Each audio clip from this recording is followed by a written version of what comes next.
Bonjour, bienvenue sur la seconde vidéo dédiée à la présentation des factions de Saga l'âge des Vikings. Pour cette seconde vidéo, on va parler de l'autre faction qui utilise les dés gaéliques, c'est-à-dire les Scots. Les Scots sont donc une faction qui joue principalement avec de gros blocs d'infanterie. Ils ont la possibilité d'accéder aux cavaliers, mais très peu. Et ils ont, comme beaucoup de factions, des levées avec armes à distance. Plus précisément, le seigneur peut être soit à pied avec un équipement standard, soit monté à cheval. Les gardes ont les mêmes possibilités. Ensuite, dans le tableau, il y a écrit les réfugiés normands, mais c'est quelque chose de particulier, donc on va passer. Les guerriers n'ont pas d'option d'équipement spécial. Et les levées sont équipés soit d'arcs, soit de javelots. Par rapport aux options d'équipement proposées, j'ai tendance à mettre de côté les chevaux parce que la faction est très défensive et joue en particulier sur le fait de pouvoir serrer les rangs. Quand on est à cheval, on ne peut pas. Du coup, j'ai tendance à les écarter, ce qui fait que ensuite on n'a pas beaucoup de possibilités, puisque il reste que l'équipement standard, mis à part sur les levées où on a arc et javelot. Là, j'ai tendance à préférer les arcs qui apportent un soutien à longue portée, alors que les javelots sont en moyenne portée. J'aime très très peu les javelots sur les levées, sauf quand on n'a pas le choix. Là, on a le choix avec les arcs, à mon avis, ils gagnent sur tous les points. Je vais maintenant parler des différentes capacités du plateau des Scots. Les capacités basiques sont les capacités traditionnelles, il n'y a aucun changement à ce niveau-là. On va commencer par la première capacité avancée qui est faire bloc. Elle est accessible uniquement aux gardes et aux guerriers. Elle nous permet une activation pour un dé commun, ce qui est déjà accessible aux gardes et aux guerriers en temps normal. Mais durant le corps à corps, on va être considéré comme le défenseur, ce qui nous permet de serrer les rangs. C'est très intéressant parce qu'on va systématiquement gagner le combat, enfin, mis à part si l'adversaire nous massacre. Mais donc ça nous offre cet avantage-là. Et en plus, on verra qu'il y a beaucoup de capacités du plateau qui permettent de faire des combos avec le fait d'être défenseur et donc de serrer les rangs. C'est une capacité essentielle en fait, comme on le verra dans l'ensemble du plateau, qui joue beaucoup sur le cumul de capacités sur nos grosses unités. La seconde capacité, toujours pour un dé commun, dans le serpent, c'est une activation qui permet d'activer une unité pour un tir. Ça fait qu'elle ne bénéficie qu'au lever. Et durant ce tir, on a 2 dés d'attaque de bonus et l'adversaire ne peut pas gagner de dés de défense. C'est super en fait. Ça n'empêche pas d'exploiter notre fatigue, mais ça rend notre levée, je ne pense pas qu'on en joue plus d'une, super forte. Et on va, je pense, systématiquement utiliser un dé sur cette capacité pour activer notre levée pour pas cher, quoi. Ça, c'est vraiment la raison de toujours inclure une levée dans notre bande. La troisième capacité, au-delà du mur, s'active avec un dé peu commun ou un rare, dont l'oie ou le cerf. C'est une capacité au corps à corps qui nous permet d'augmenter notre défense, enfin, d'avoir un +1 sur nos jets de défense, à condition d'avoir plus de dés de défense que de dés d'attaque. Ça, encore une fois, c'est super avec le fait de serrer les rangs, étant donné qu'on va défausser des attaques, que si l'adversaire nous a chargé, en principe c'est pour nous faire des dégâts, donc il va nous faire générer un certain nombre de dés de défense. Et ben là c'est C'est du bonus à la défense pure. C'est pas exceptionnel, mais c'est toujours bien, quoi. Ça se cumule en fait avec le fait de serrer les rangs, d'exploiter la fatigue. Et en fait, on peut très vite monter à une armure de 6, non, de 5, sauf sur des gardes où on peut monter à 6 sur nos unités, en comptant le fait d'annuler les touches plus facilement et tout ça, ça permet de bien protéger nos gros blocs.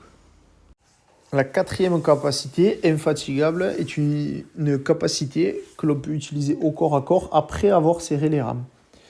Elle nous permet de retirer une fatigue à l'issue de ce corps à corps. Donc en fait, on ne va pas subir la fatigue qui est liée au corps à corps que l'on vient de faire. C'est très bien, ça permet de minimiser l'impact d'une charge adverse, voire en combo avec fer bloc, de pouvoir charger gratuitement un ennemi et en plus de le fatiguer alors que nous on ne subit rien en retour. Ça fait partie des combos qui s'appliquent sur ce plateau. La cinquième capacité, longue lance, elle s'active aussi avec un dé commun, le serpent, et uniquement sur des piétons qui n'ont pas d'arme à distance. Elle nous permet de défausser la moitié, jusqu'à la moitié de nos dés d'attaque pour les remplacer par des dés de défense. Un dé d'attaque défaussé pour un dé de défense gagné. Ça existe, mais une fois qu'on a serré les rangs, on a déjà défaussé la moitié de nos dés, on peut passer un tour sans du tout attaquer pour se défendre au mieux. Pourquoi pas, suivant les objectifs, ça peut servir. En tout cas, c'est là. C'est pas le mieux, mais c'est là. La sixième capacité, certainement la meilleure du plateau, allonge. Elle nécessite 2 dés, un commun et un peu commun, dont le serpent plus l'oie. Elle nous permet d'activer toutes nos unités de piétons sans arme à distance pour un tir. Donc bon, je sais pas comment ils représentent ça, s'ils mettent un coup de lance un peu plus loin. Allonge, en tout cas, ça s'appelle. Ce tir est résolu comme si les unités étaient équipées de javelot et ne génère pas de fatigue.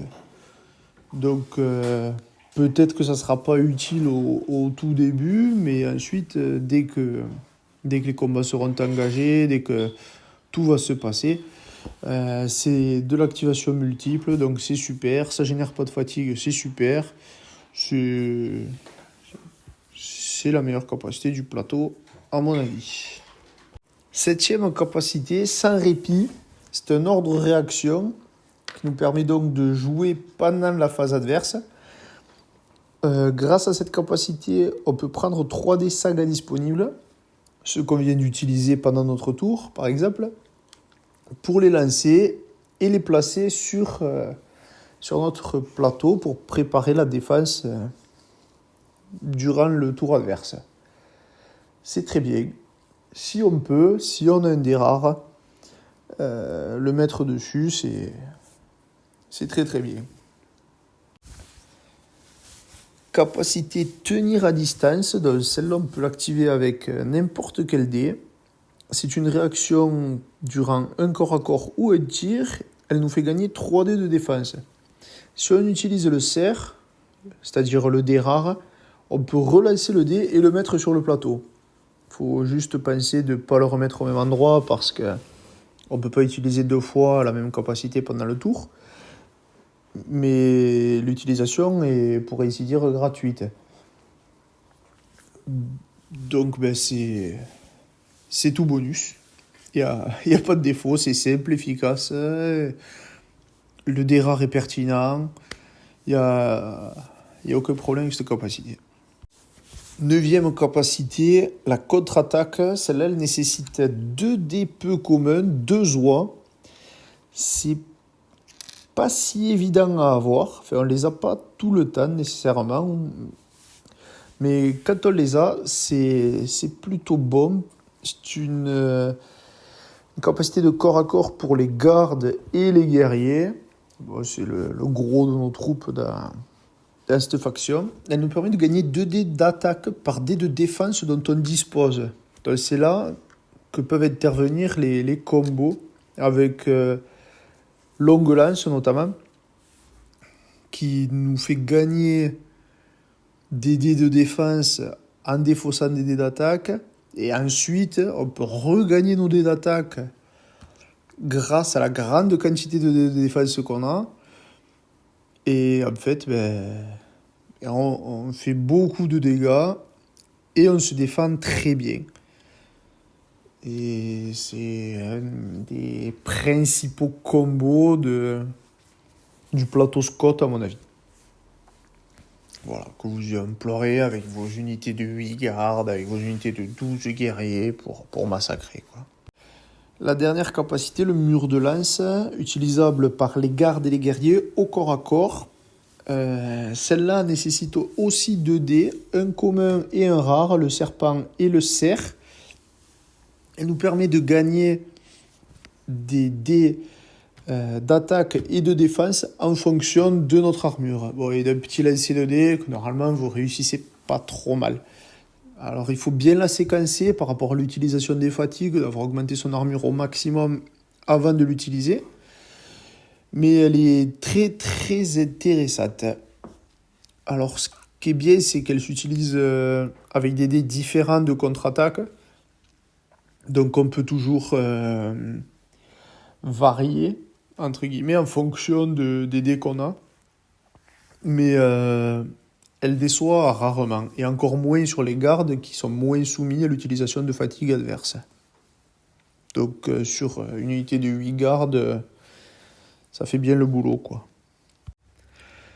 Maintenant, une petite présentation des 2 unités légendaires, dont ce sont 2 leaders. Le premier, Kenneth Malk Alpine, roi d'Alba. Celui-là, il est plutôt en accord avec la bande parce qu'il rapporte des dés d'attaque bonus à toutes les unités à M de lui. Comme on a tendance à avoir des gros blocs d'infanterie, c'est assez facile de laisser une petite figurine proche du seigneur. Voilà, c'est simple et efficace. Il génère 2 dés sagas comme beaucoup d'unités légendaires. Et petit bonus, il a une défense de 6 contre les tirs, donc il est légèrement meilleur.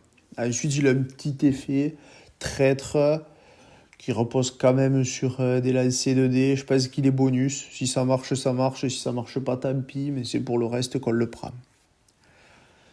La seconde unité, c'est Macbeth. Donc Macbeth, dernier roi celte d'Écosse. Une capacité extrêmement intéressante qui nous permet de toujours lancer 6 dés saga, tant qu'il est en vie.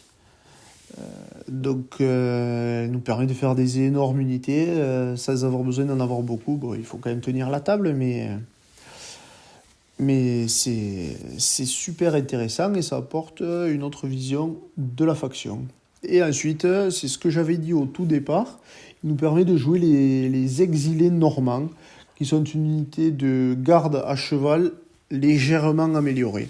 Donc bon, quand on voit que tout le plateau tourne autour des piétons, c'est une possibilité de plus, mais bon, je ne vois pas trop d'intérêt. C'est pareil que pour le premier. La première capacité est super intéressante et apporte quelque chose. Je vois pas pourquoi s'en priver. Les exilés normands, c'est au beau vouloir. Donc c'est deux héros légendaires qui modifient pas non plus en profondeur le gameplay, qui apportent un brin de différence à la faction. C'est toujours bien, moi j'apprécie beaucoup les unités légendaires de ce bouquin. Avant de conclure, je vais proposer 2 listes pour la faction des Scots, histoire de se donner un aperçu de ce qui est faisable. 2 listes qui, je pense, représentent les standards de l'armée Scott en général. La première, ça sera une liste vraiment classique, ce qu'on peut appeler le standard chez Saga, enfin, du moins dans ce supplément. c'est-à-dire une levée, 3 guerriers et 2 gardes. Donc la levée avec arc, je pense que la levée avec javelot n'a aucun intérêt à côté. Ensuite, les 3 points de guerrier, je les mettrai en 2 unités de 12. Et les 2 points de garde en une seule unité de 8. Alors là, ça sera quand même particulier parce qu'on ne jouera qu'avec 4 unités plus le seigneur, ce qui fait qu'on génère que 5 dés sagas.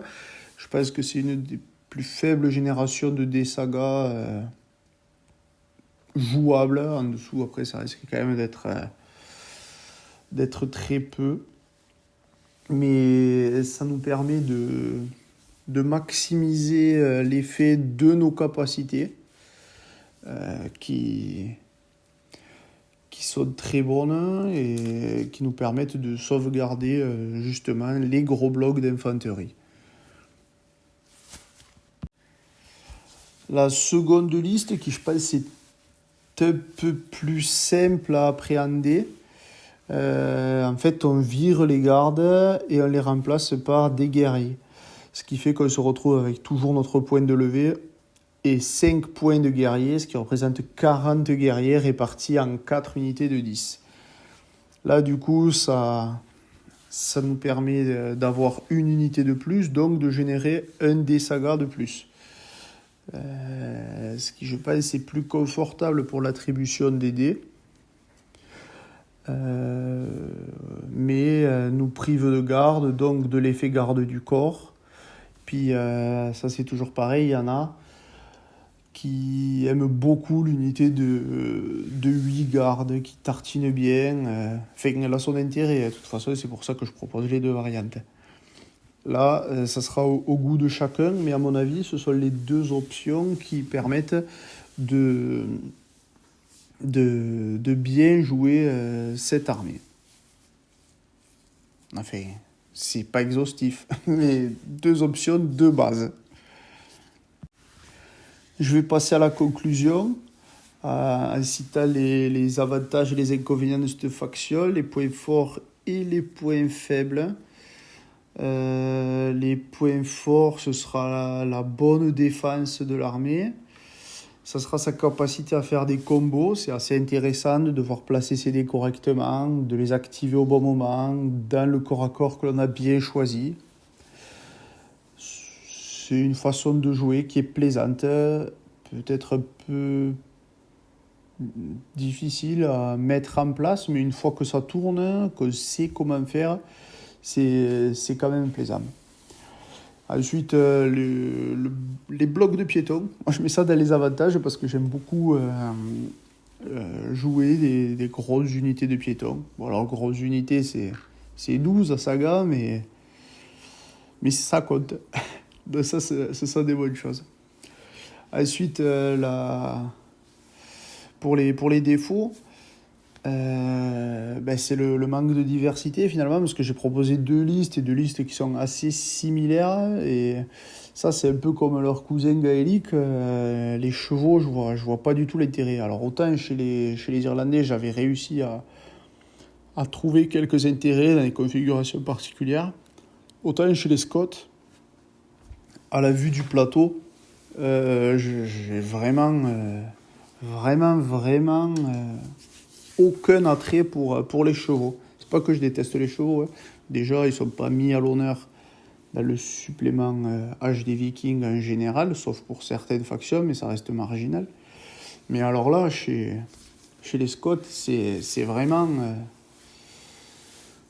terrible. Et puis après, défaut, mais là c'est de jeu, c'est que si vous commencez à perdre des unités, ou du moins de la génération de dés saga, vous ne pourrez plus déclencher vos combos et vous allez vous écrouler, quoi, parce que en fait vous allez utiliser un nombre conséquent de dés sur chaque combat qu'il vous faudra donc choisir et gagner. C'est intéressant. En tout cas, ça reste une faction intéressante, mais ça, c'est comme toutes les factions. Et voilà, on peut aussi parler de leur manque de mobilité. Ils ont absolument aucune façon d'avancer plus vite. Donc ça fait quand même des gros blocs assez statiques qui vont encaisser les charges. Alors ils sont bien préparés à ça, mais c'est vrai que pour les gens qui aiment se déplacer à droite à gauche, prendre l'ennemi sur le côté, ce genre de choses, c'est pas gagné. Il vaut mieux avoir un plan bien huilé en tête et le mener, quoi. Il faut prévoir ses combats, les dés qu'on va utiliser, quand, comment.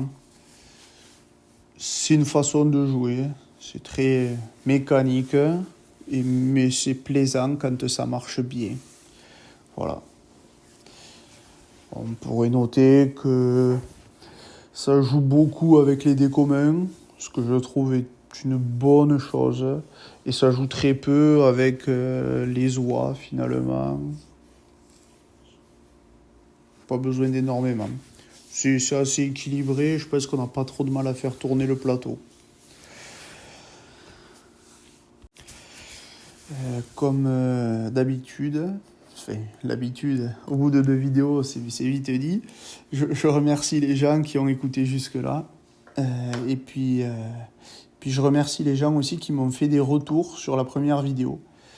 Je suis pas sûr d'avoir changé grand-chose. J'ai pas changé le côté mercenaire, mais ça, je pense que je ferai une vidéo dédiée à la fin. Ça sera certainement plus commode. J'ai pas proposé de liste avec les unités légendaires pour cette faction parce que je pense que les unités légendaires ne modifient pas les listes. Et puis voilà, je vous souhaite de bonnes soirées. Au revoir.